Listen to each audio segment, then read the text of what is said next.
হরে কৃষ্ণ। মায়াপুর লীলানাথ চ্যানেলে আপনাদের সবাইকে স্বাগতম। তো ধারাবাহিকভাবে যারা এই চ্যানেলটিতে ভিডিও দেখে থাকেন তাদেরকে আমার অনেক কৃষ্ণপ্রীতি শুভেচ্ছা। তো গত পর্বে আমরা প্রহ্লাদ মহারাজের জন্ম রহস্য, নৃসিংহদেবের আবির্ভাব এই সম্পর্কে আলোচনা করেছিলাম। তো আজকে প্রহ্লাদ মহারাজের শিক্ষা নিয়ে কিছু কথা বলবো, যে প্রহ্লাদ মহারাজ আমাদের জন্য কী শিক্ষা দিয়েছেন। তো তার আগে যারা যারা আগের ভিডিওগুলো দেখেননি অবশ্যই আপনারা এই চ্যানেল থেকে দেখে নিতে পারেন। তো প্রহ্লাদ মহারাজের যে জীবনী, সেখান থেকে আমাদের ভক্তদের জন্য, যারা ভক্তি জীবন পালন করতে চান তাদের জন্য অনেক শিক্ষা রয়েছে। এছাড়াও আমরা যারা এই জড়জগতে এসেছি, তো আমাদের জন্য অনেক শিক্ষা প্রহ্লাদ মহারাজ দিয়েছেন। যেহেতু প্রহ্লাদ মহারাজ কী ছিলেন না, তিনি ছিলেন ভক্ত, বিষ্ণু ভক্ত, আর তার পিতা ছিলেন কি বিষ্ণু বিদ্বেষী। তো সম্পূর্ণ একটা প্রতিকূল পরিবেশে থেকে কিভাবে ভগবানের আরাধনা করা যায়, সেখানে কিভাবে এই প্রতিকূল পরিস্থিতিগুলোকে সহ্য করা যায়, সেই শিক্ষাটা প্রহ্লাদ মহারাজ আমাদেরকে দিয়েছেন। তো আমি চেষ্টা করব আপনাদের সাথে সেইগুলো শেয়ার করার জন্য। তো প্রহ্লাদ মহারাজ ছিলেন সম্পূর্ণ বিষ্ণু ভক্ত। কীভাবে তিনি বিষ্ণু ভক্ত হয়েছিলেন তার পূর্ব ইতিহাসও আছে, পূর্বজন্মের, যেটা আমি আলোচনা করিনি।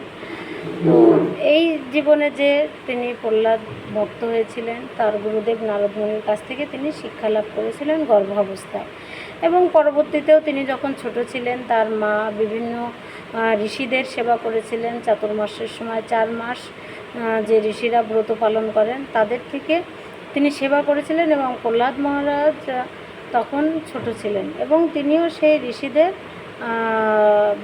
যেটা পূর্বজীবন ছিলেন প্রহ্লাদ মহারাজের, তো সেইটা তার সেই স্বীকৃতিটা হয়েছিল প্রহ্লাদ মহারাজের।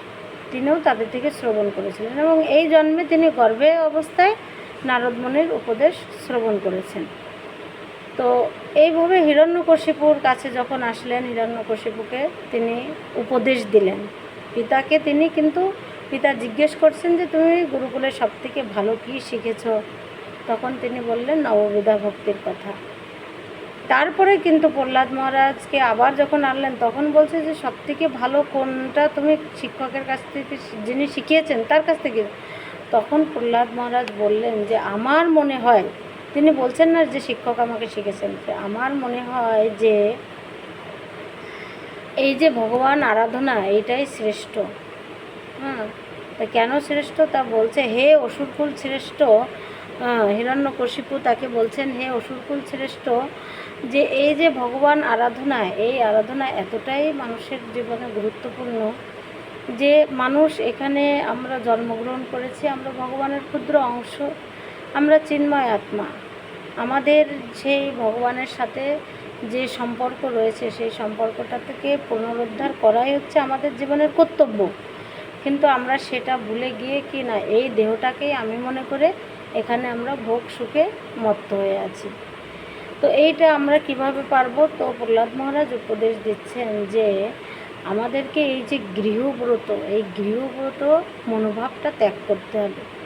গৃহব্রতটা কি, যে না এই গৃহটা আমার, এর সাথে সম্পর্কিত সব কিছু আমার, আমি তৈরি করেছি, সংসার সাজিয়েছি, গুছিয়েছি, সন্তান আমার, আত্মীয় স্বজন আমার, আমি কর্তব্য পালন করছি, বা কারো কাছ থেকে আমার কিছু আছে পাওনা, এই যে আমাদের মানসিকতা, এইগুলো যদি আমরা ত্যাগ করতে না পারি তাহলে আমরা ভক্তি অনুশীলন করতে পারবো না।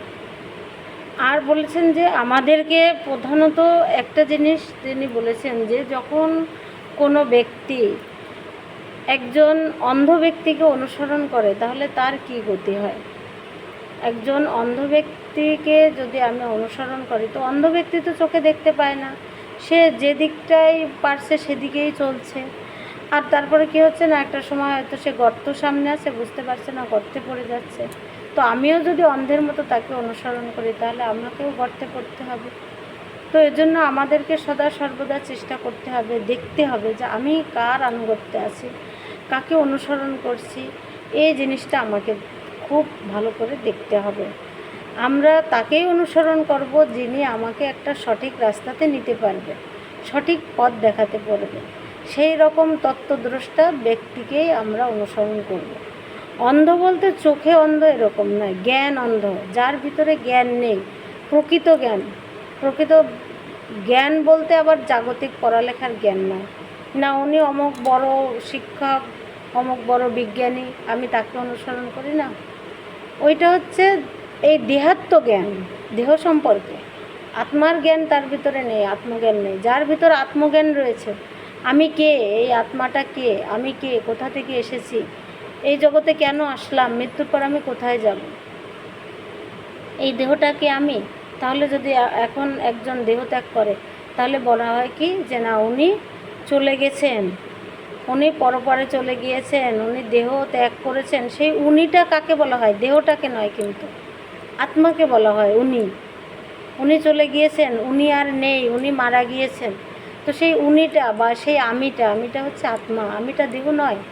আমার দেহ, তাহলে আমিটাকে, আমার হাত, আমার চুল, আমার মাথা, আমি কথা বলছি, সেই আমিটাকে মন বুদ্ধি অহংকার দ্বারা যে সূক্ষ্ম দেহ, সেইটা হচ্ছে আমি।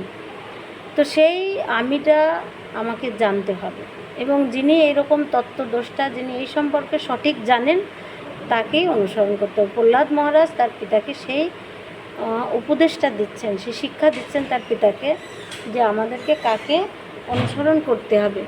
তো সেই ধরনের ব্যক্তিকে যখন আমরা অনুসরণ করব, তখন আমাদের গন্তব্যটা সঠিক হবে। তখন আমরা কী করব না, আমরা সে একটা যে স্থির লক্ষ্য নির্দিষ্ট আমাদের জীবনের জন্য, সেই লক্ষ্যে আমরা পৌঁছাতে পারবো। আর প্রহ্লাদ মহারাজ তার নিজের জীবনে শিক্ষা দিয়েছেন যে আমরা ভক্তির প্রতিকূল পরিবেশে থেকে আমরা কী করে ভক্তি সাধন করতে পারি।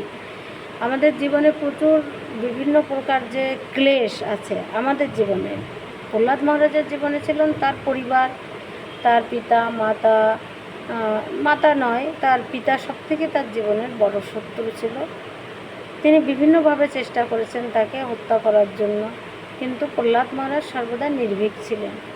তো আমাদের জীবনেও বিভিন্ন প্রতিকূল পরিবেশ আসে আমাদের, যেমন জাগতিক, আদি দৈবিক, আদি ভৌতিক, আদি আধ্যাত্মিক যে তিন প্রকার ক্লেশ, সেগুলো তো রয়েছেই। আদি দৈবিক যেমন আমরা এই যে দেবদেবীর দ্বারা বা প্রকৃতির দ্বারা যে ক্লেশ, প্রচণ্ড দাবদাহ, প্রচণ্ড গরম, তারপরে যে ঝড়, সাইক্লোন, বন্যা। গরমটা হয়তো কিছু সময়ের জন্য এসি ব্যবহার করে আমরা রেহাই পেতে পারি, কিন্তু সেটা কতক্ষণ, সেটা হয়তো কারো কারো সর্বক্ষণ আছে, কিন্তু সবার জীবনে তো সেই সুযোগটা নেই, তাই না? তো সেই এই প্রকার আদি আধ্যাত্মিক আমাদের যে মানসিক মনের বিভিন্ন প্রকার সমস্যা, আদি ভৌতিক বিভিন্ন প্রকার পশু পাখি জীবজন্তু দ্বারা যে ক্লেশ, সেগুলো আমরা ভোগ করছি। তো হ্যাঁ, এইগুলো থেকে আমাদের রক্ষা পাওয়া বলতে নয় যে এগুলো আমাদের জীবনে থাকবে না, এরকম নয়, এগুলো থাকবে আমাদের জীবনে। কিন্তু এই প্রতিকূল পরিস্থিতিতেও আমরা কি করে কৃষ্ণ চেতনাময় থাকব। হ্যাঁ, ঝড় আসছে, আসবে, আমি ভগবানকে স্মরণ করব, তিনি আমার ভাগ্যে যা লিখেছেন তাই হবে। প্রচণ্ড গরমে নিজেকে চেষ্টা করব যতটা সম্ভব রাখার, তাই বলে এরকম নয় যে গরম হা হা করে আমি সময়টা কাটিয়ে দেবো হতাশ করে। ভগবত চিন্তা করতে হবে। প্রহ্লাদ মহারাজকে পাহাড় থেকে ফেলে দিয়েছেন, সে শ্রীহরিকে চিন্তা করছে। আগুনের মধ্যে দিয়ে দিয়েছেন, সে শ্রীহরি, চোখ বন্ধ করে ধ্যান করছে, শ্রীহরি চিন্তা করছে। তো আমরা হয়তো প্রহ্লাদ মহারাজ হতে পারবো না, কিন্তু তাকে, তার পদাঙ্ক অনুসরণ করতে পারি। তিনি যেটা দেখিয়েছেন, আমাদেরকে সেই সহ্য শক্তিটা অর্জন করতে হবে, অর্জন করার চেষ্টা করতে হবে। সদ্গুরুর তত্ত্বাবধানে থেকে এই সমস্ত গ্রন্থাদি অধ্যয়ন করার ফলে ভগবানের প্রতি যখন আমাদের বিশ্বাস জন্মাবে, যখন আমরা ভগবানকে মানতে সক্ষম হব, তার আদেশ নির্দেশ পালন করতে সক্ষম হব, তখন কিন্তু আমরা কি করতে পারবো না, এই প্রকার যে তিন ধরনের ক্লেশ আছে, সেই ক্লেশগুলোতেও আমরা নিজেকে মানে সুন্দরভাবে ধরে রাখতে পারবো, ভক্তির দিকে অগ্রসর করতে পারবো। তো সেটা আমাদেরকে সবার উচিত যে সেই নির্দেশগুলি পালন করা। প্রহ্লাদ মহারাজের আরও অনেক শিক্ষা রয়েছে, সেখানে আমি ধারাবাহিকভাবে চেষ্টা করব আরও দু একটা ক্লাসে প্রহ্লাদ মহারাজের শিক্ষাগুলো ধীরে ধীরে বর্ণনা করার।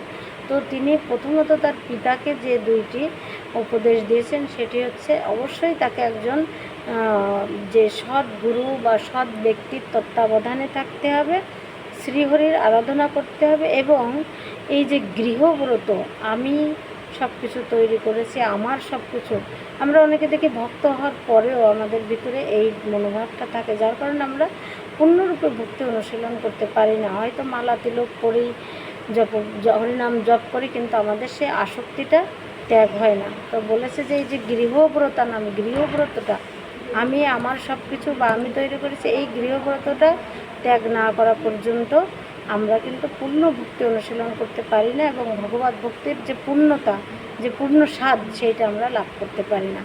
তো সেটা আমাদেরকে প্রথমে ত্যাগ করতে হবে। সব কিছু ভগবান প্রদত্ত, আমি শুধু এখানে নিমিত্ত মাত্র, এই চিন্তাটা আমরা করলে তখন কিন্তু আমরা কিছুটা হলেও সেই স্বাদ আস্বাদন করতে পারবো, এবং এই প্রতিকূল পরিবেশেও আমরা নিজেকে সেই প্রহ্লাদ মহারাজের মতো নিশ্চল ধীর স্থির রাখতে পারবো।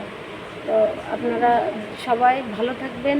যদি প্রহ্লাদ মহারাজের এই শিক্ষা আপনাদের ভালো লাগে বা কেমন লেগেছে জানাবেন, কমেন্ট করবেন। আর নতুন হলে অবশ্যই চ্যানেলটি সাবস্ক্রাইব করবেন এবং অপরকেও জানানোর জন্য ভিডিওটি শেয়ার করবেন। হরে কৃষ্ণ।